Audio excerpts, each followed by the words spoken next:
Okay, hi everyone. So these videos are going to be hopefully to quickly update you on what's been going on with my son Dimitri, and his epilepsy and how we've been handling all that, ideally from beginning to end as best as I can.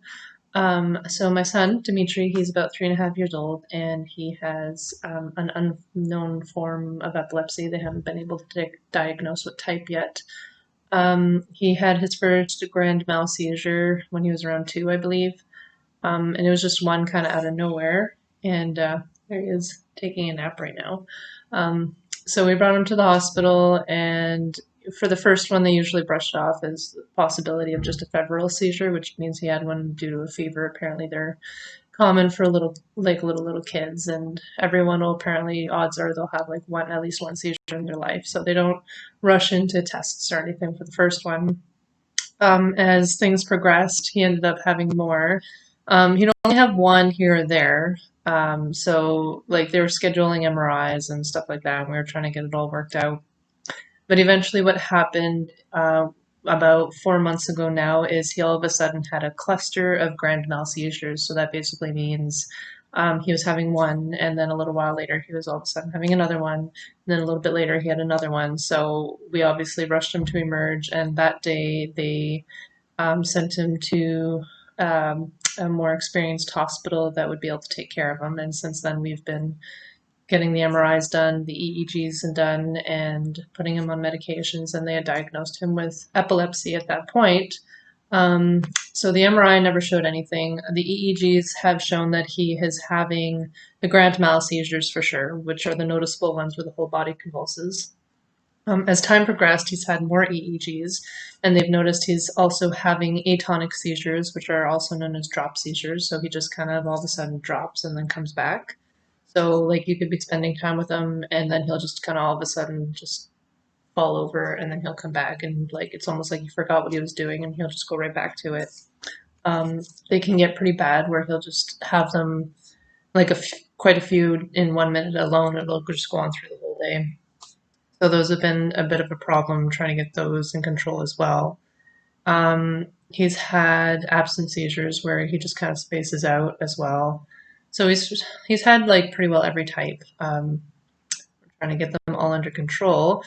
So the first time we were sent to the hospital, they put him on a medication called Keppra, which is the first one they generally try for epilepsy most of the time because it's a safe medication. They can use quite a bit of it before it becomes dangerous or anything. So they started him off with that, and it worked for a little while. For about a month, he was seizure free, and then it started up again. So eventually, they took him off the Keppra and they tried another medication.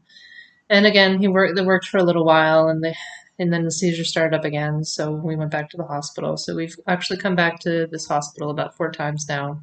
He's been admitted, and we usually end up staying here for a few weeks because they do more EEG scans. They do more um, trying out some medications to see how they work. They have to get the seizure activity under control. So they usually end up putting him on an IV with, I believe it's called phosphenitoin or something that they use to get the grand mal seizures under control, which they have been now for a few days.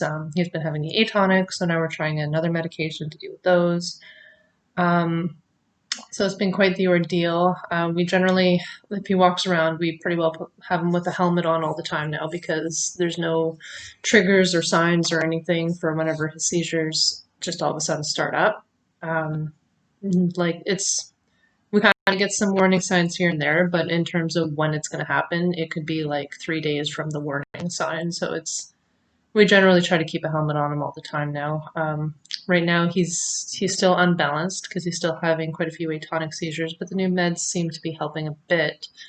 Um, they're still upping the dose into tomorrow and then trying another EEG on Saturday.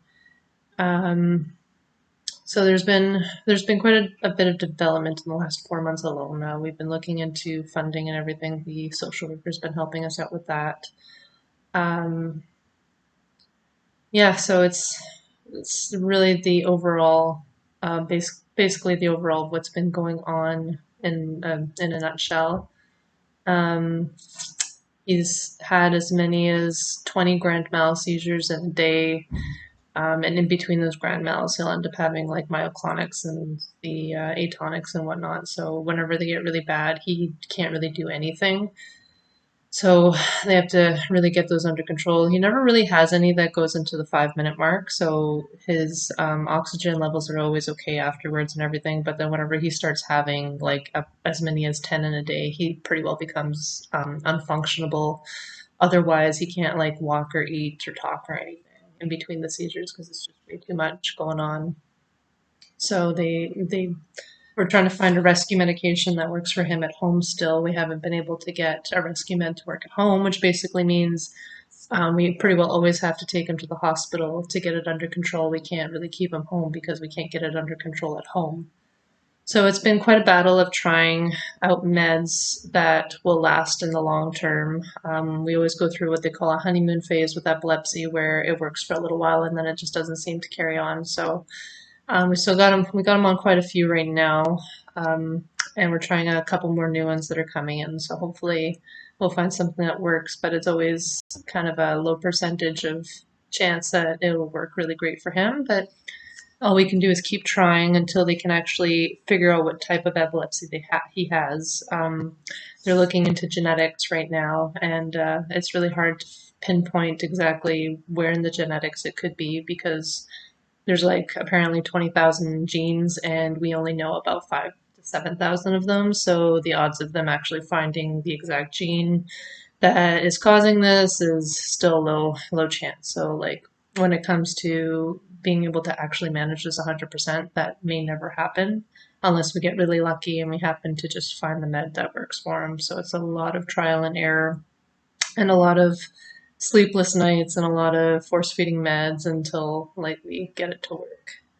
As it stands right now, we're doing a little bit better. We haven't had any grand mals for a few days. The atonics are starting to settle down. He's sleeping and eating fine and talking more. He's still pretty off balance and still having quite a few atonics here and there, but not as many. So he's been able to do things a little bit more.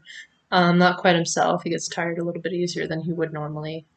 Um, and throughout this channel, we will be, putting on videos of Dimitri, and like while he's well and while he's in hospital and while all these things are going down, so you can see the difference and see what's been going on with him.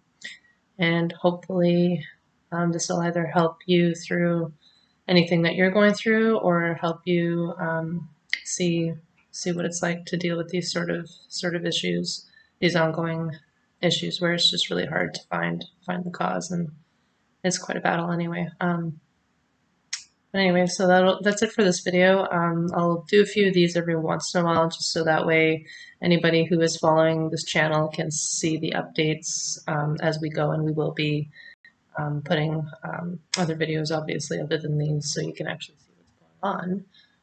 But for anybody who is actually watching this, thank you very much, and please contact me, leave comments if you have anything to say about any of these that might help, or even if you just want to share your own journey or struggles or anything with epilepsy or like diagnosed issues of things like this, even like neurological issues or anything at all. Thank you.